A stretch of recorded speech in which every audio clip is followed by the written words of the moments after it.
আজকে আমি আপনাদের সাথে শেয়ার করব আলুর ভর্তার রেসিপি। কে আমার মতো আলুর ভর্তা এরকম তেলে বানান। আমি ফার্স্টে মরিচটা তেলে নেব, তারপর মরিচটা নামিয়ে আমি ঠান্ডা হলে একটু ভেঙে নেব। তারপরে ওই তেলের মধ্যে আমি পেঁয়াজ কুচি দিব, তারপরে ভেঙে রাখা যেই মরিচ গুঁড়ো ছিল ওগুলো দিয়ে দিব। তারপরে এটাকে আমি নাড়বো নেড়ে একদম ভাজা ভাজা করব, দেখতে পাচ্ছেন। আর তারপরে আমি সামান্য লবণ দিব, মানে ভর্তাতে যতটুকু লবণ প্রয়োজন ততটুকুই দিবেন। আলুর ভর্তার জন্য আমি আলুটাকে আগে সিদ্ধ করেছি, তারপর এটার খোসা ছাড়িয়ে তারপর এরকম ভেঙে মেখে নিয়েছিলাম আর কি। তারপর এটাকে আমি কড়াইয়ে দিয়ে এটাকে একদম ভাজা ভাজা করব। আর ভর্তার মধ্যে তো ধনিয়া পাতা দিতেই হবে। আর এখন তো ধরতে গেলে নতুন আলুর ভর্তা, তো ধনিয়া পাতা দিলে ভালো লাগে খেতে। এই তো এখন আমি এটাকে আর একটু ভাজা ভাজা করে নেব, কারণ আমার ভর্তা তো প্রায় হয়েই আসছে, দেখতেই পাচ্ছেন। একদম সহজ একটা রেসিপি। তো আমি কি করব জানেন, আমি আলুর ভর্তা দিয়ে আপনাদের পুরি বানিয়ে দেখাবো আর আলু পরোটা বানিয়ে দেখাবো। আমাদের ভর্তা অনেক সময় বেঁচে যায় না, সেটাই করব আমি আর কি। তো আমার বেঁচে যাওয়া আলুর ভর্তা দিয়ে আমি আলু পুরি বানাবো। তো আলু পুরির জন্য তো আমি ফার্স্টে ডো বানিয়ে নিয়েছিলাম।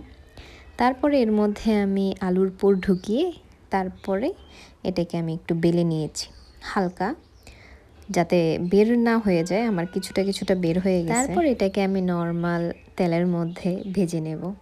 সন্ধ্যাবেলা আপনারা এটাকে ইজিলি বানাতে পারবেন আলুর ভর্তা যদি বেঁচে যায়।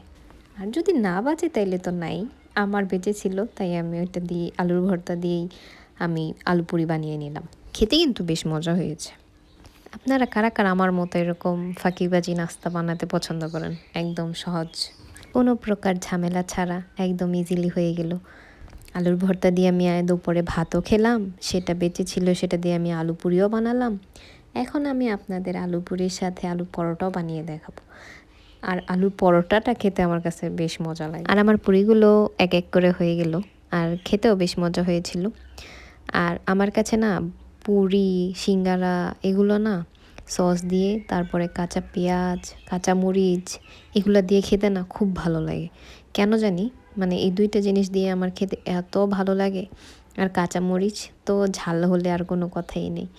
যাই হোক, আবার খেতে ইচ্ছে করছে দেখে। এখন এটা তো গেল, তারপরে আমি আপনাদের সাথে বানিয়ে দেখাবো আলু পরোটা। আর আলু পরোটা তো আপনারা বানাতে পারেনি, জাস্ট এই পরোটার একটা ডো নেবেন, পরোটার একটা ডোয়ের মধ্যে আলুর পুরটা ভরে তারপরে আপনারা এটাকে বেলে তারপরে আস্তে আস্তে হালকা একটু তেল দিয়ে ভেজে নেবেন।